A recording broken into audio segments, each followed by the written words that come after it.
नमस्कार, मैं हूँ डॉक्टर राजीव पथरिया और आप देख रहे हैं लाइव हिंदुस्तान चर्चा। आज हमारी चर्चा का विषय है कि हिमाचल प्रदेश पुलिस के मालखाने सुरक्षित नहीं है। वहाँ से एक मामला आया है कि 33 किलोग्राम चरस सूख गई है।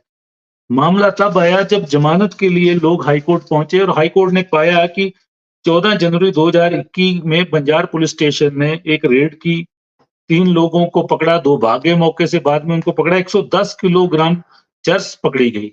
और उसमें से 1-1 किलो के 3 सैंपल तो उन्होंने लैब्स को भेजे और 74 किलो नष्ट कर दी।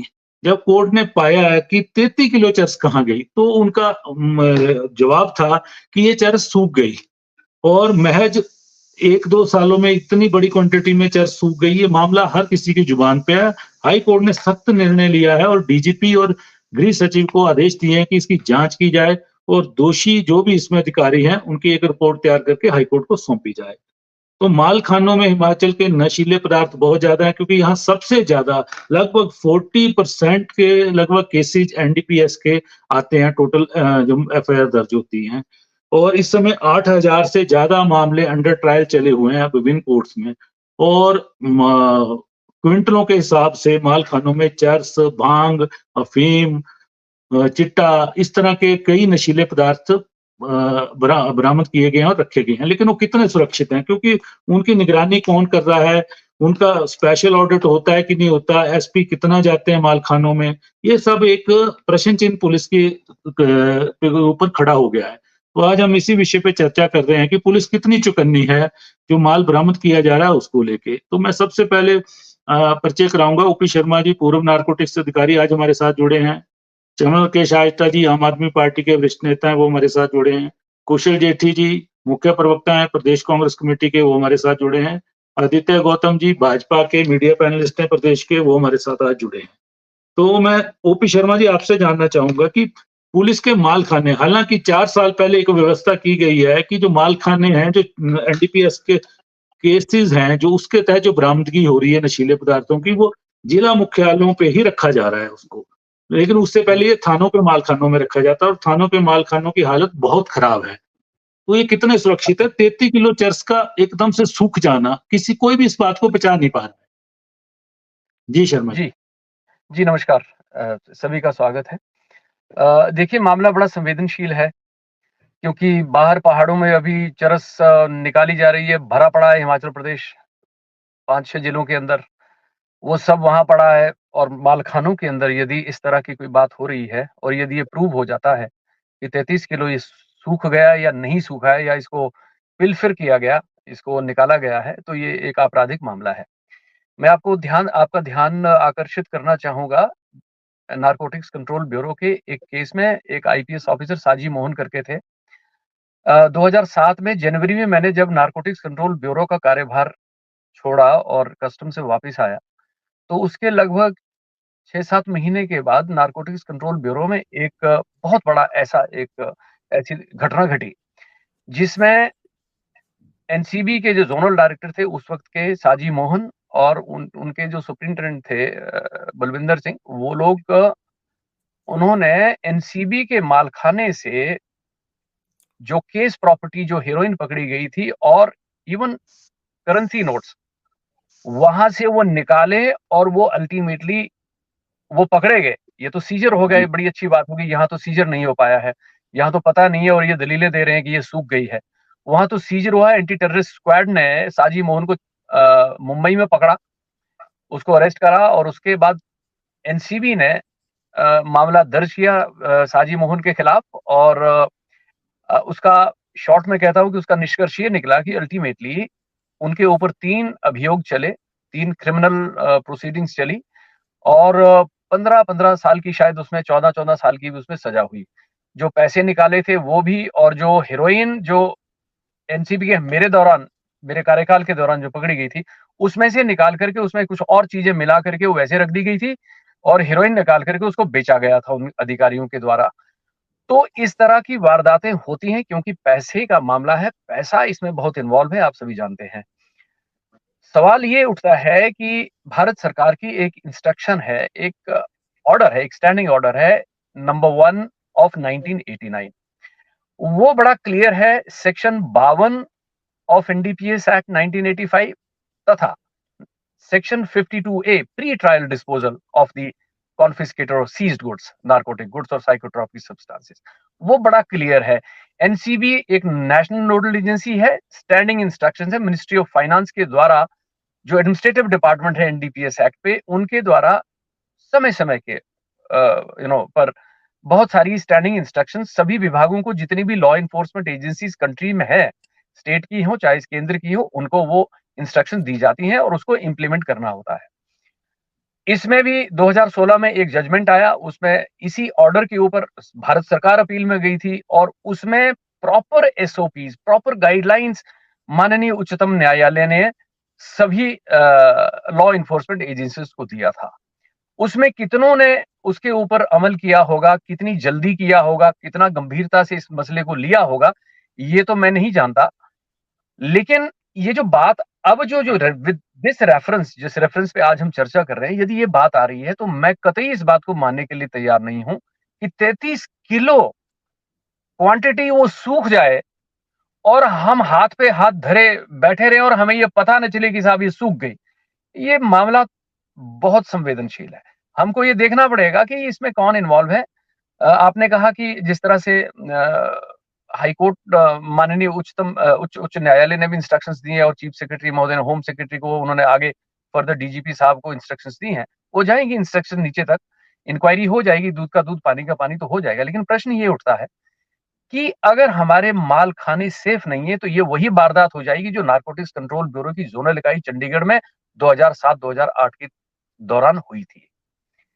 तो मामला बड़ा संवेदनशील है सर। इससे ज्यादा मैं एज एन एक्सपर्ट मैं यही कहूंगा कि हर चीज है हमारे पास, एनडीपीएस एक्ट की धाराएं हैं, इम्प्लीमेंटेशन गाइडलाइंस हैं, स्टैंडिंग ऑर्डर्स हैं, सब कुछ है। सवाल यह है इम्प्लीमेंट कौन करेगा? क्या supervisory officers time to time समय पे उसको मॉनिटर करते हैं, उसको चेक करते हैं या नहीं करते हैं? ये देखने का विषय है। अब उसमें कौन-कौन लोग इसके जिम्मेवार हैं, मेरे ख्याल में कानूनी देखिए कार्रवाई तो होनी चाहिए। अब देखिए मैं तो एनसीबी में था ही नहीं, मैं तो कस्टम्स में था। जब साजी मोहन का कांड हुआ, तो उसके बाद क्योंकि ऑफिसर इंचार्ज ऑफ एनसीबी मालखाना ओपी शर्मा था उस जमाने में, उस समय में 5 साल के लिए। तो हम लोग तो हफ्ते में 15 दिन में उसको मॉनिटर करते थे बाकायदा। ऐसे नहीं कि सिर्फ क्वांटिटी, ये आपका पूरा जो डबल चेस्ट, आपका जो डबल लॉकिंग सिस्टम है, वो सारा एट प्लेस है, कहीं कुछ हुआ तो नहीं है, इधर-उधर एवरीथिंग, है ना? वो सब चीजें होती थी। लेकिन अगर अंदर से ही कोई चीज ऐसी हो जाए, कोई ऐसा व्यक्ति या अफसर ऐसा ही निकल आए, तो फिर तो आप कुछ भी कर लीजिए, फिर तो वो सब हो ही जाना है पिल फिर। क्या दिक्कत है इसमें? तो ये तो बड़ा मुश्किल है। मतलब बड़ा दिक्कत हो रहा है मतलब इस बात को समझने में, और मेरी एविडेंसेस भी बाकायदा चंडीगढ़ जी, कोर्ट में। ये बात को मुझे ये जी, कंफर्म करने के लिए साहब, ये सारे केसेस जो है हमारे समय में हुए थे, इतनी क्वांटिटी थी, और फिर जब उसकी सैंपलिंग हुई, तो जिसमें डाइएसिटाइल मॉर्फिन देखिए, जिसमें 70-70%, 60-60% भी थी ना जी, वो बाद में पता लगा 2%, 4% पे आ गई थी, क्योंकि वो सारी हेरोइन निकाल दी गई थी। तो ऐसे मामले होते हैं, पैसा इन्वॉल्व है सर। हमने तो पहले भी कहा चर्चाओं में, काली भेड़ों को चिन्हित कीजिए, निशाने पे लाइए, सबसे पहले उन्हें उन्हें उन्हें पकड़िए, उन्हें जेल की सलाखों के पीछे करिए। आप आम आदमी को, किसी को भी कोई जी। भी कैरियर है, गरीब आदमी है, उसको हम लोग पकड़ने में बड़ा वो करते हैं, बड़ा मान अपना समझते हैं। जरा इनको भी पकड़ के देखिए ना जरा, बचाइए इस हिमाचल प्रदेश को, वरना यहाँ का युवा पूरी तरह से त्रस्त है। धन्यवाद। शर्मा जी, शर्मा जी, बंजार आपने पिछली चर्चा में भी बताया कि पूरी तरह से गढ़ बना हुआ है इस समय चर्च का, भांग का। इस मामले में 1-1 किलो के 3 बात जो मुख्यतः आई, अब जब चर्चा में आई है, तो अब इसकी तह तक पहुंचने की कोशिश मीडिया कर रहा है और पहुंचा भी है। उसमें ये आई है कि ये जो 2021 का मामला है, 1-1 किलो के, पुलिस का कहना है कि 3 सैंपल हमने लैब्स को भेजे हैं। क्या इतनी भारी क्वांटिटी लैब्स को भेजी जाती है इन मामलों में? देखिए वैसे तो अमूमन 24-24 ग्राम के सैंपल ड्रॉ होते हैं, ओरिजिनल और डुप्लीकेट सैंपल भेजे जाते हैं। उसमें उसको होमोजीनियसली उसको मिक्स अप करते हैं और उसके पैकेजेस बनते हैं। लेकिन मुझे ये समझ में नहीं आ रहा है यहाँ पे, मुझे ये पता नहीं चल रहा है कि 110 किलो का कोई एक मामला तो ये मुझे नहीं लग रहा है, क्योंकि ऐसा मैंने कोई सुना नहीं है ऐसा मामला। 108 किलो चरस किसी वक़्त वहाँ मनाली में पकड़ी गई थी, एक वो मामला था सबसे बड़ा। 68 किलो का चरस तो मेरी ही उसमें अध्यक्षता मेरी उसमें हुआ था। 155 किलो लियो वाला नहीं, ये केस जो था सबसे बड़ा केस हुआ।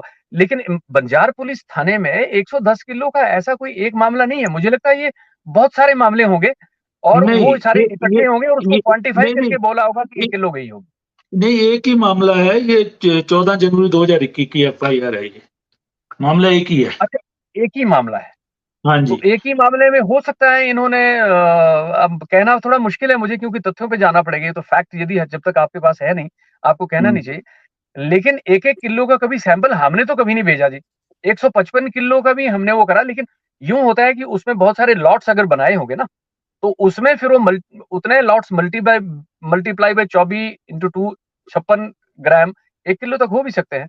लेकिन 1-1 किलो के सिर्फ 2 सैंपल भेजे इन्होंने, तो ये तो कि- बात बड़ी गड़बड़ है। हाँ, ये भी नहीं पच ये रही तो बात, कहीं ना कहीं मिली इसका भगत मतलब लग रही सैंपलिंग है। में इसका मतलब जो सैंपलिंग प्रोसीजर है उसमें भी थोड़ी गड़बड़ी हुई है, मतलब उसको भी बड़े प्रोफेशनली हैंडल नहीं किया गया है। क्योंकि 1 किलो का कभी सैंपल नहीं भेजा जा सकता है। जी, जी। ऐसी कोई जेठी इंस्ट्रक्शन जी, नहीं है और ऐसा होता भी नहीं। जी। जी, जेठी जी, हमारे पुलिस के थानों के मालखानों की हालत इतनी खराब है कि एक तो चर्स वाले मामले तो हो गए, इतना बड़ा आ गया है, लेकिन वहां पे कंट्री लीकर, इंग्लिश लीकर उससे भरे पड़े हैं मालखाने। वहीं पे लोगों की गाड़ियां, लकड़ी जो सीज की जा रही है सड़ जाती है। मालखानों पे प्रॉपर जो DSP, ASP और SP जिनको निरीक्षण करना चाहिए 1 माह बाद, 2 माह बाद, वो निरीक्षण हो नहीं पा रहे हैं लंबे समय से। यही कारण है कि इतना बड़ा मामला अब ध्यान में आया कि 33 किलो चरसी सूख गई। बहुत बड़ा मामला है कहीं ना कहीं, और हमारे माल खानों में क्विंटलों के हिसाब से माल भरा पड़ा है। तो कहीं अगर इस तरह का एक मामला आया है तो आपको नहीं लगता क्या कि अगर इसका स्पेशल ऑडिट किया जाए पारदर्शी तरीके से, तो बाकी जगह भी इस तरह की कमी आ सकती है नजर, इस तरह का कुछ हुआ हो? जी जेठी जी। राजीव जी, पहले तो मैं आपको धन्यवाद देना चाहूंगा कि आपने आज राजनीति के विषय से हटकर एक सोशल विषय को चर्चा में लाया। और मैं आशा करता हूं कि हमारे बाकी प्रवक्ता भी इसको सोशल की दृष्टि से देखेंगे। ये सामाजिक काम है, एक हमारा हमारा सबका जी। रला मिला काम है ये। क्योंकि मैं पिछले मेरे ख्याल 3-4 महीने OP शर्मा जी सोलन आए थे, मेरी इनसे काफी धूप में खड़े होके 1-1.5 घंटा शर्मा जी डिस्कशन हुई थी। और अकॉर्डिंग टू शर्मा जी, आज हिमाचल प्रदेश नशे के बारूद के ऊपर बैठा हुआ है। हिमाचल प्रदेश की ये स्थिति है कि आज हिमाचल का एक एक घर में बच्चा, अभी नहीं तो आने वाले सालों में एक एक बच्चा हमारा ड्रग एडिक्ट बनने जा रहा है। और हालात ये है कि जो बच्चे ड्रग एडिक्ट बन चुके हैं वो अपनी माँ के जेवर बेच रहे हैं, अपने घरों का सामान बेच रहे हैं। और हालात इतनी दयनीय है कि कोई कुछ केस तो सामने आ जाते हैं। कुछ केस ऐसे होते हैं कि माँ बाप अपनी रिस्पेक्ट के लिए उसको समाज में नहीं लेके आते, वो इवन की पुलिस में कंप्लेंट भी नहीं लिखाते, वो सोचते हैं कि हमारी इज्जत बची रहे। आज हालात बहुत खराब है। और जो आपने केस बताया कि ये 33 किलो चरस सूख गई, मैं क्या सूख नहीं गई, चूस ली गई, मुझे लगता है ऐसे हालात बहुत खराब है। मैं क्या आपसे इस विषय करूं। मैं जब जयराम ठाकुर जी माननीय मुख्यमंत्री थे, मैं भारतीय जनता पार्टी में था, मैं उनसे मिला और मुझे कुछ जानकारी मिली कि भाई वैसे तो OP शर्मा जी ज्यादा जानकार है, बिना मिली भगत के, बिना मेरे ख्याल जो हमारे रक्षक हैं पुलिस के, कभी कोई नशा बेच नहीं सकता, बिक नहीं सकता भी नहीं। तो मुझे कुछ जानकारी मिली थी, मैंने माननीय मुख्यमंत्री जी के संज्ञान में लाया था। मैंने कहा कुछ लोग आपके इन्वॉल्व हैं, इसको दुरुस्त कीजिए। तो उन्होंने DGP को कहकर जांच भी करवाई थी, और जांच करा के वो बात सत्य निकली भी है। कुछ अधिकारी कर्मचारी निचले लेवल पर वो इन्वॉल्व है इसमें।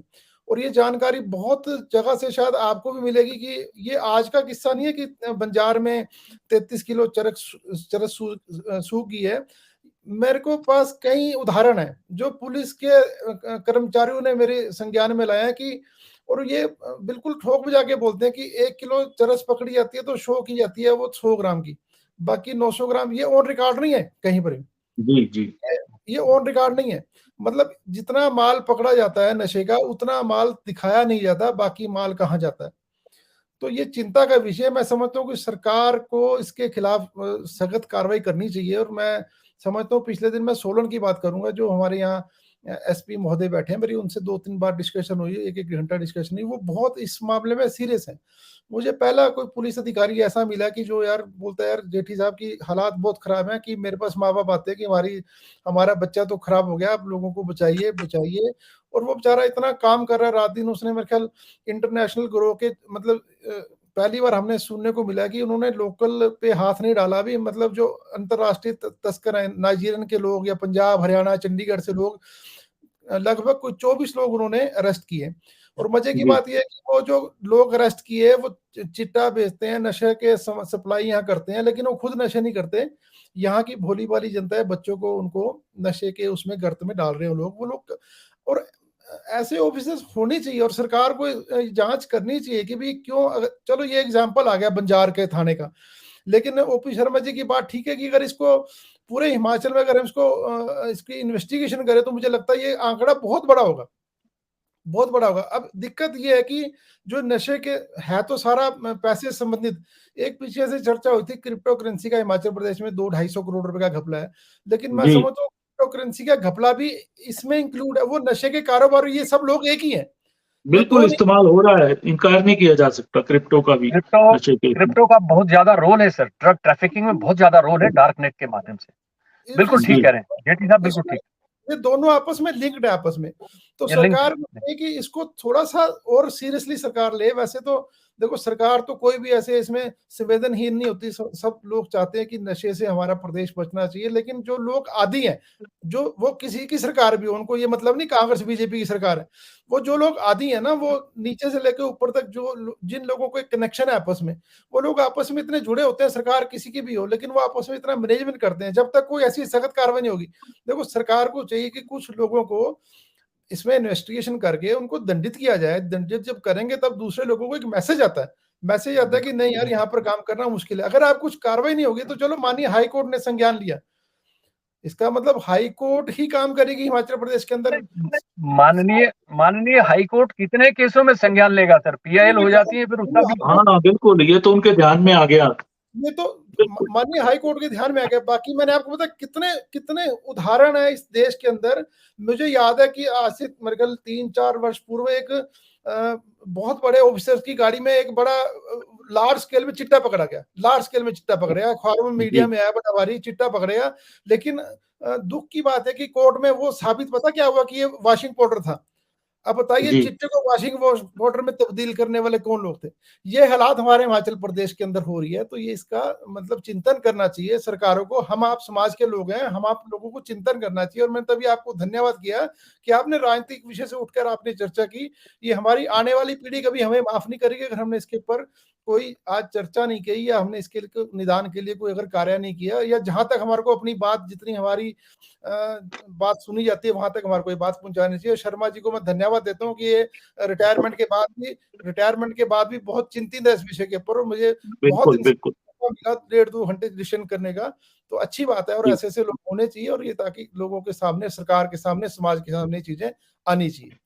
जी आदित्य जी, सवाल ये है कि नशा इतनी भारी मात्रा में माल खानों में हमारे है, लेकिन जिस तरह से ये मामला आया है तो एक शंका उठ रही है कि क्या बाकी जगह जो माल खानों में नशा है उसमें कोई मिलावट तो नहीं की गई, वो कहीं कम तो नहीं है, क्योंकि जो सुपरवाइजर ऑफिसर हैं वो अपना कार्य ढंग से नहीं निभा पा रहे हैं, और जो माल खाने के मुहर्रम मुंशी होते हैं वो लंबे समय से एक ही पद पे वही व्यक्ति होता है। आप किसी भी थाने में देख लीजिए, आप किसी पुलिस लाइन में देख लीजिए, ये लगभग लंबा टाइम बिताते हैं। तो अगर यही लोग कहीं ना कहीं कुछ गलतियां कर रहे हैं, जैसा कि इस मामले में शंका हो रही है, अब जब जांच आएगी तो कई चीजें सामने आएंगी उभर कर। और हमारे मालखानों की हालत भी ऐसी नहीं है, इसके लिए एक प्रॉपर एसओपी भी थी, लेकिन उसकी पालना नहीं हो पा रही है। तो इस तरह के, और आपको लगता है कि और मामले भी हो सकते हैं अगर ऐसा एक मामला है? जी नमस्कार आप सबको। ऐसा बिल्कुल है, आप जो कह रहे हैं बिल्कुल ठीक कहा आपने। तो सबसे पहले तो जी ऐसा मामला ये बड़ा हैरानी वाला पहली बार काफी समय के बाद शायद आया है कि ये माल खाने से चरस सूख गई, जो आपने बताया, और जो अभी न्यूज़पेपर में भी आया है और भी सूख गई। तो ऐसा है कि ये पहले ऐसा मतलब सुना कई चीजें, लेकिन ये ऐसे जो दलीलें, तो ये एक व्यवस्था परिवर्तन का मुझे लग रहा है एक पार्ट है। तो क्योंकि ये नया बहाना है इस बार, तो मैं ये कहना चाहूंगा कि जो श्रिंकेज, अब हम बात करेंगे फैक्ट के ऊपर, जो मैं और थोड़ी देसी भाषा का प्रयोग भी करूंगा इसमें। तो माल जो है वो बेसिकली श्रिंकेज होती है, ये एक फैक्ट है।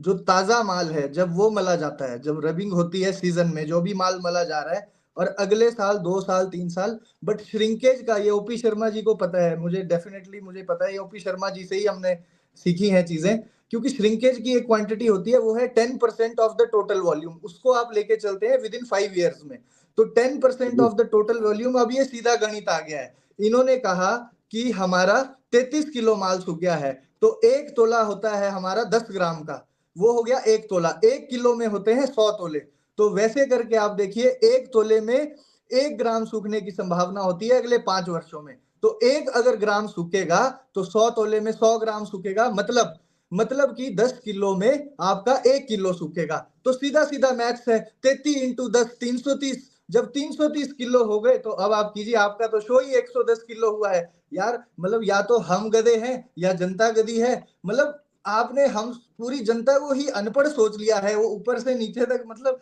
सीधा सीधा गणित है, 330 किलो को आप 10 वो करेंगे तो 33 किलो, उसमें सब्ट्रैक्ट करेंगे तो 299 जो भी आपका टोटल बचता है, आप शो 110 120 किलो कर रहे हैं, उसमें से बोल रहे हैं 33 किलो, आपकी मतलब खुद की ही चीजें कॉन्ट्राडिक्ट कर रही हैं, आप दिखा क्या रहे हैं समाज को। अगर 333 किलो माल होता 5 साल के बाद, उसकी संभावना थी कि वो सूख के 200 एंड जो मैंने आपको कैलकुलेशन बताई 99 या 90 जो भी है टोटल, उतना माल होता तो माना जाता ही सूख गया, तो यहाँ आपका 110 आपने टोटल दिया, उसको आप बता रहे हैं कि 3 किलो, फिर बात आई सैंपलिंग की, 3 kilo sample, OP Sharma ji ने बिल्कुल सही कहा कि सैंपल 3 किलो, 1 किलो का सैंपल, कौन सा सैंपल भेजा जाता है, सैंपलिंग हमेशा जो है वो जैसे 24 ग्राम इन्होंने बताया वैसे सैंपलिंग होती है, फिर वो डिपेंड करता है आपने कितनी लेबोरेटरीज को भेजा, 1 लेबोरेटरी को भेजा, 2 लेबोरेटरी को, क्योंकि लेबोरेटरीज को भी वेरीफाई करना पड़ता है, ओपी शर्मा जी ये जानते हैं, एक लेबोरेटरी की रिपोर्ट दूसरी होती है, दूसरी की रिपोर्ट कुछ और होती है,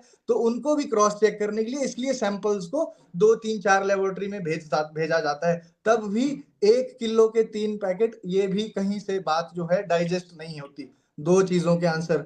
तीसरी चीज है कैरेक्टर बिल्डिंग, कैरेक्टर बिल्डिंग जो है वो बचपन से होती है, अब इसमें चरित्र भी आता है, हर टाइप का व्यक्ति होता है, मौके पर माल कुछ और, ये सब देखो, ये ऑन द रिकॉर्ड जैसे जेठी जी ने कहा वैसी बातें नहीं है, लेकिन जो बातें हैं जो चर्चा की होती हैं, बाजार में जब कहीं चिंगारी लगती है तभी आग लगती है, तो मौके पर कुछ और होता है, जब वो पकड़ी जाती है चीज वो कुछ और होती है, और उसे मतलब बीच से ही गायब कर दिया जाता है, तो ये मतलब इसमें आदमी की जब तक खुद की नीयत साफ नहीं होगी, ये साइड इनकम है, ये बेसिकली हम कह सकते हैं this is a side income, तो ये एक मॉरल कैरेक्टर बिल्डिंग जी बचपन से होना चाहिए, जो हमारे प्रोग्राम्स हैं।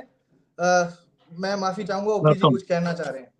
नहीं, हाँ मैं जी ये ओपी। कहना चाह रहा था कि देखिए ये 1 किलो सैंपल जो भेजा है ना, यदि ये कह रहे हैं तो इसमें सिर्फ एक ही संभावना जरूर हो सकती है कि आपने 24 यानी 48 ग्राम के ओरिजिनल और डुप्लीकेट सैंपल आपने एक लेबोरेटरी को भेजे हैं, तो यदि उसमें लगभग आपने 50 सैंपल्स, है ना, ड्रॉ किए हैं, 40-50 के बीच में सैंपल आपने लॉट्स बनाए, सॉरी 110 किलो का जो टोटल टोटल जो क्वांटिटी सीज्ड है, उसमें यदि आपने इतने लॉट्स बनाए हैं, 30-40 लॉट्स बनाए हैं, तो प्रत्येक लॉट में से 2 सैंपल लेबोरेटरी को भेजे जाते हैं। ये मैं क्लियर कर दूंगा गौतम जी।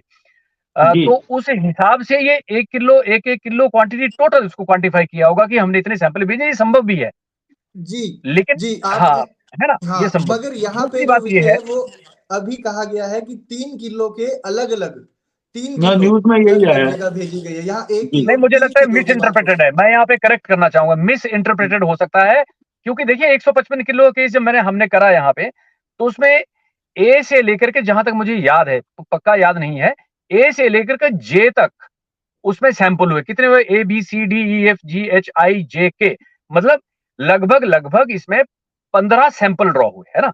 तो उसको आप 54 से या 48 ग्राम से आप गुणा कर दो, तो उतनी क्वांटिटी उस सैंपल में जाती है। हो सकता है जी 110 किलो का टोटल क्वांटम हो, और उसमें इन्होंने ये अलग अलग करके लॉट्स जो है, प्रत्येक लॉट से हाँ अलग वो अलग लॉट के 24 लिए हो, ग्राम का है, बिल्कुल चलो तो वो निकल एनीवेज बिल्कुल सकते हैं। बिल्कुल। तो इसमें ये लेटेस्ट जो है, हाँ ये इसको जो है फैक्ट पे ये छोड़ अभी, देता हूँ। हाँ ये नंबर एक। इसको हम ग्रे, ये जो चीज है ये ग्रे एरिया में आ गई, क्योंकि जो अखबार हाँ में आया है, अखबारों में आया हाँ, है ठीक है, वो यही है ग्रे कि एरिया 1 में आ किलो गई। के 3, ये ग्रे दूसरी एरिया बात, है। जी नहीं हो मैं सकता, थोड़ा एक त्रुटि और हो उसमें। गौतम जी ऐड करना चाह रहा था कि देखिए आपने देखा होगा कि माननीय गृह मंत्री भारत सरकार ने पीछे 26 जून को पिछले 2-3 सालों से एक बड़ी तगड़ी एक्सरसाइज भारत में हो रही है, पूरे देश में हो रही है। एनसीबी उसकी अगुवाई कर रहा है और उसमें 70 हजार किलो तक भी जो है ड्रग को डिस्पोजल किया गया, डिस्ट्रॉय किया गया। पिछली जब मैं इसमें नशा निवारण बोर्ड में कन्वीनर था पिछली सरकार में, तो एडवाइजर था, तो उस वक्त भी 26 जून को जब वो कार्यक्रम हमने पीटर हब में किया था, international day against drug abuse and illicit trafficking के ऊपर, तो उसमें कुछ स्लाइड्स जो पुलिस की तरफ से आई थी, उसमें डीजीपी महोदय खुद उसमें जो है वो ड्रग को डिस्पोज कर रहे हैं। आपने वो देखा भी होगा, वो फुटेज आपने देखी होगी। मुझे समझ नहीं आया, जब 21 में ये सीजर हुआ है 110 किलो का, अभी तक ये प्री ट्रायल डिस्पोजल इसका क्यों नहीं हो पाया? इसको क्यों उसमें मालखाने के अंदर रखा गया था? ये तो तुरंत इसको कोर्ट से ऑर्डर लेके, कोर्ट में उसका प्राइमरी एविडेंस रख करके उसको सेक्शन 52A में इसको प्री ट्रायल इसका डिस्पोजल हो जाना चाहिए था। इसकी तो drug disposal committees already constituted है अंडर द लॉ। तो ये क्यों नहीं किया गया? 74 किलो डिस्पोजल तो कर दिया, तो लेकिन उसका बैलेंस 33 किलो कहाँ गया, उस पे सवाल उठ रहे हैं ना। 74 किलो का तो डिस्पोजल कर दिया है इन्होंने, ये है। चलिए चमन जी के पास जाऊंगा मैं। तो इनकी इन्वेंट्री में फिर वो इनकी इन्वेंट्री जो बनी होगी, जो आधिकारिक जो इन्वेंट्री होगी, उसमें वो चीजें स्पष्ट हो जाएंगी। इंक्वायरी बिल्कुल उसको स्पष्ट कर देगी, जांच होगी। जी चमन जी, मैं आदित्य जी, चमन जी से पहले एक सवाल लूंगा। चमन जी, ये जो पुलिस के माल खाने हैं, सवाल उस पर उठाया कि कितने सुरक्षित हैं, क्योंकि हिमाचल प्रदेश में सबसे ज्यादा ड्रग्स पकड़ी जाती हैं और वो माल खानों में है। और जिस तरह से ये मामला उठा है, उसके बाद लोगों एक शंका से देख रहे हैं कि जो और उसमें माल है या और कई चीजें हैं, वो कितनी सुरक्षित हैं। वहीं जो थानों के अंदर माल खाने, आपको पता ही है, कई थानों में तो भर चुके हैं, वो दूसरे कमरों में भी रखा है सामान, चाहे वो शराब है अवैध, चाहे और चीजें हैं। लकड़ी के कई ट्रक खड़े हैं, गाड़ियां खड़ी हैं, सड़ रही हैं। इसके लिए एक प्रॉपर एसओपी ना तो लागू की जा रही है, और क्योंकि जो सुपरवाइजर ऑफिसर है वो भी उसका निरीक्षण नहीं करते हैं, जबकि इसका डीएसपी भी करें, एएसपी भी करें, एसपी भी करें, और जो रेंज के डीआईजी आईजी हैं वो भी एक ऑडिट करें स्पेशल, तब पता चलेगा कि हमारे मालखानों की हालत कैसी है और उनको किस तरीके से अब ठीक किया जाना है, ताकि इस तरह के आरोप खाकी पे ना लगे। राजीव भाई, सबसे पहले तो सभी लोगों को नमस्कार। देखिए, हमारे यहाँ अब आपको सबको पता है, यहाँ पे दाल में कुछ काला नहीं होता। यहाँ हमारे यहाँ तो पूरी की पूरी दाल ही काली होती है। सब लोगों को पता है, ये साथी पैनलिस्ट हैं, इनको भी पता है। मैं आपको एक छोटा सा एग्जांपल बताता हूँ। जब ये लोग अखबार में कोई खबर आती है, आपने देखा होगा कि जी पूरा ट्रक पकड़ा गया या एलपी पकड़ी गई, अब उसमें वो दिखाते कितनी है कि जी 274 260 बॉटल्स पकड़ी गई है। तो आप क्या यकीन क्या कर सकते हैं कि पूरी एलपी चोरी करके वो भाई साहब ले जा रहे थे, या कोई भी थे, वो क्या उसमें 250 बॉटल्स डाल करके ले जाएगा?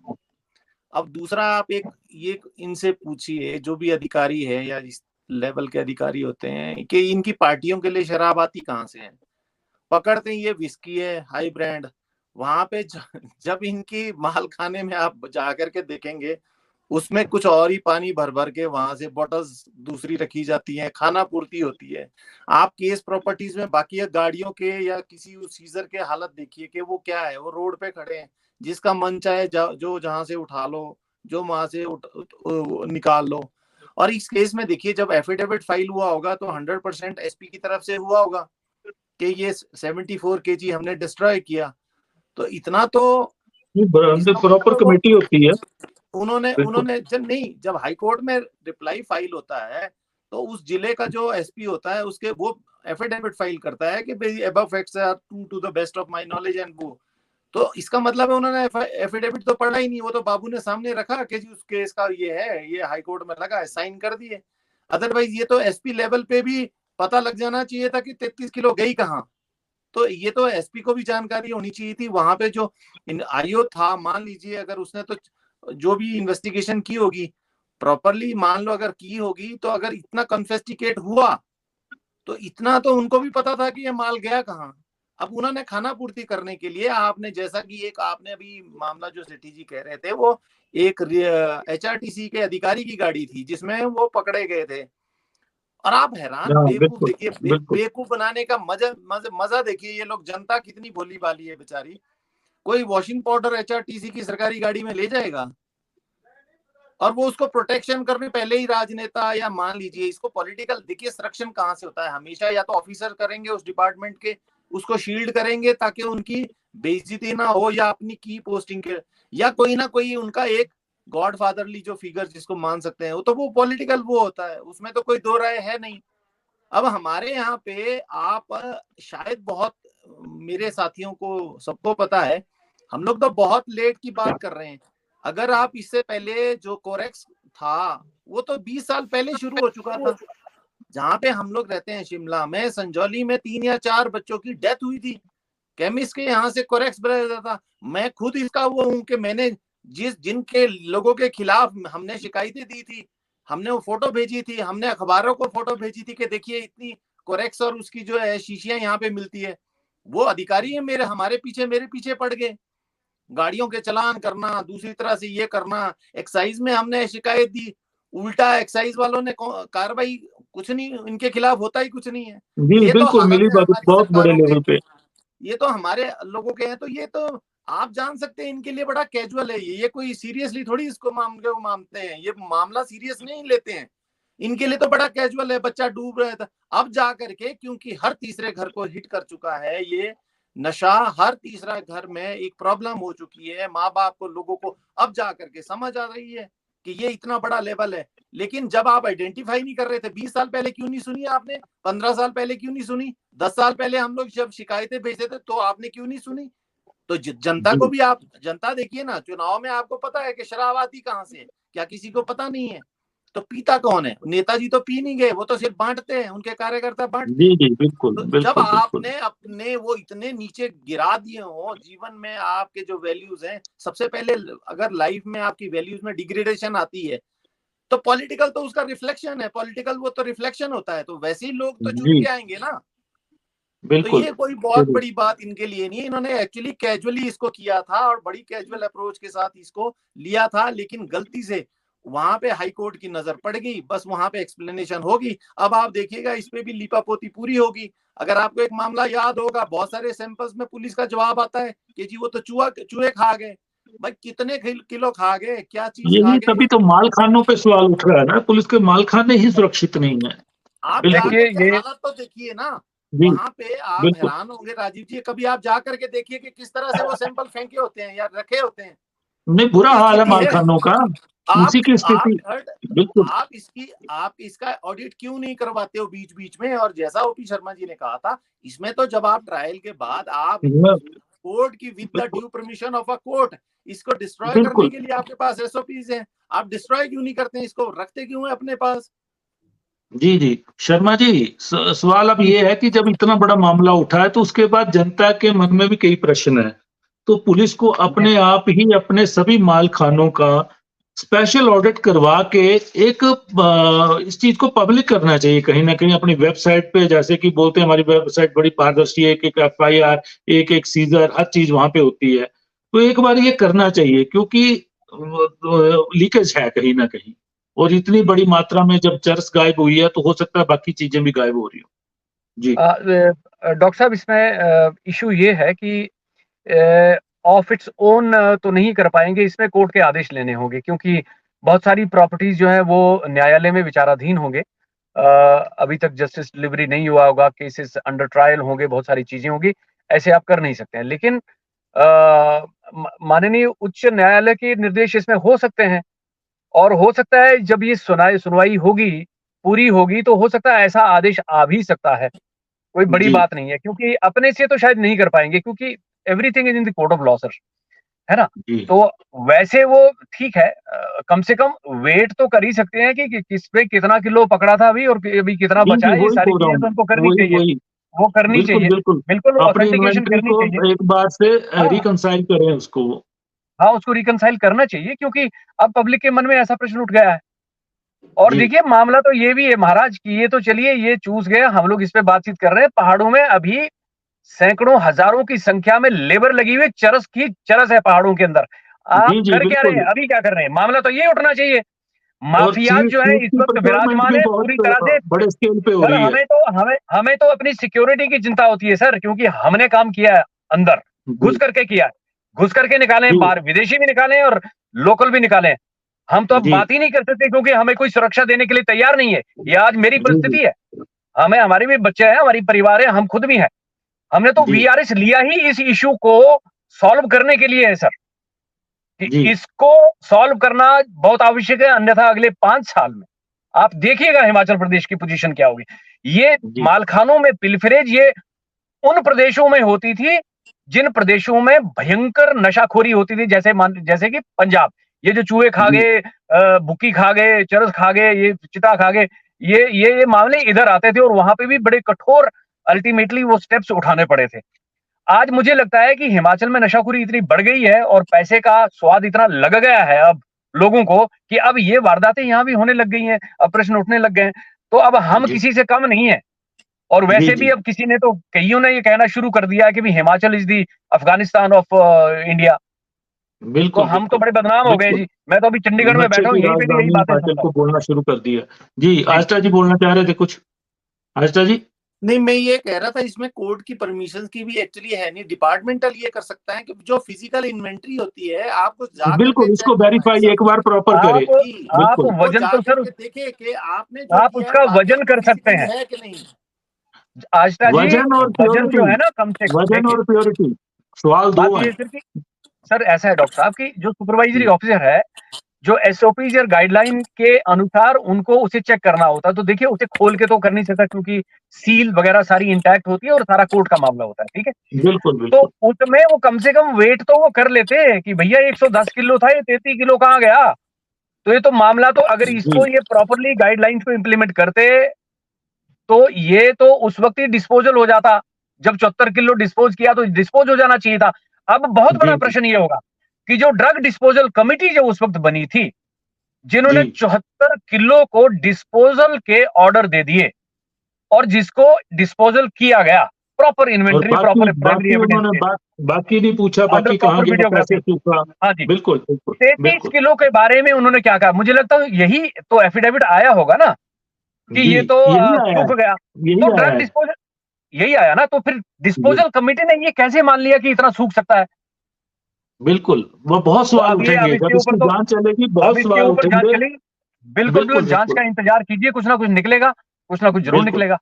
बिल्कुल, आदित्य जी बोलना चाह रहे हैं। आदित्य जी जरा जल्दी कर दीजिए, अब समाप्त करें। याद है जब ओपी शर्मा जी ने ऑपरेशन चलाया था मलाना में, तो उस टाइम इन्हीं की सेफ्टी के ऊपर प्रश्न चिन्ह खड़े हो गए थे। तो बात वही आती है कि जो इस सिस्टम में हमारे जो जयचंद बैठे हुए हैं, ये पिछली बार भी ये डिस्कशन हुई थी, तो इनके लिए कुछ सोचना पड़ेगा, क्योंकि जब तक ये जयचंद नहीं पकड़े जाएंगे तब तक बहुत मुश्किल है।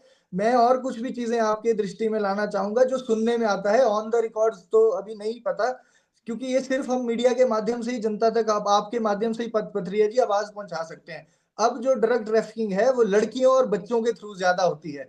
लड़कियां जो हैं, ऐसा भी सुनने में आता है, जो हैश के बॉल्स होते हैं उन्हें खाती है, विदेशों में जाके फिर बाय स्टूल पास कर देती है।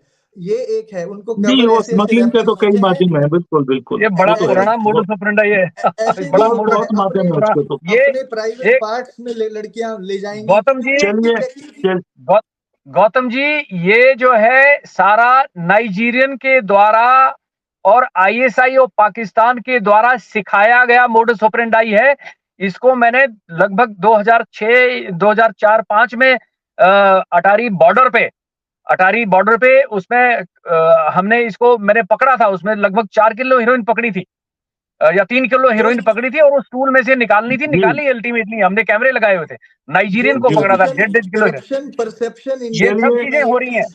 बिल्कुल चलिए, चर्चा आज हमने पुलिस के मालखानों तक केंद्रित की थी हमने, लेकिन क्योंकि नशे से जुड़ी हुई है इसका काफी विस्तार से जवाब आए हैं। तो पुलिस के मालखाने कितने सुरक्षित हैं और पुलिस कर्मियों पे कहीं ना कहीं खाकी पे ये एक उंगली उठी है। अब जांच के बाद पता चलेगा कि 33 किलो चर्स कैसे सूख गई, उसके क्या कारण थे, सैंपलिंग ज्यादा क्यों ली गई, इस पे भी अब सवाल उठेंगे, क्योंकि माननीय हाईकोर्ट द्वारा ये निर्देश दिए गए हैं गृह सचिव को, पुलिस महानिदेशक को कि वो एक जांच कमेटी बिठाएं और प्रॉपर रिपोर्ट दें। लेकिन हमारे मालखाने कितने सुरक्षित हैं, क्योंकि क्विंटलों के हिसाब से चरस, अफीम, गांजा, हेरोइन हमारे मालखानों के अंदर है, लेकिन वो पूरी है, उसका वजन पूरा है, उनकी इन्वेंटरी कैसी है, क्या सुपरवाइजरी ऑफिसर प्रॉपर वो ऑडिट कर रहे हैं, बार-बार जाके उनको देखते हैं चीज़ों को। अब पुलिस को सतर्क होने की ज़रूरत है, क्योंकि उसके ऊपर उँगली उठी है। तो आज हम इसी विषय पे चर्चा कर रहे थे, आप सबने चर्चा में भाग लिया, मैं सबका धन्यवाद करता हूँ।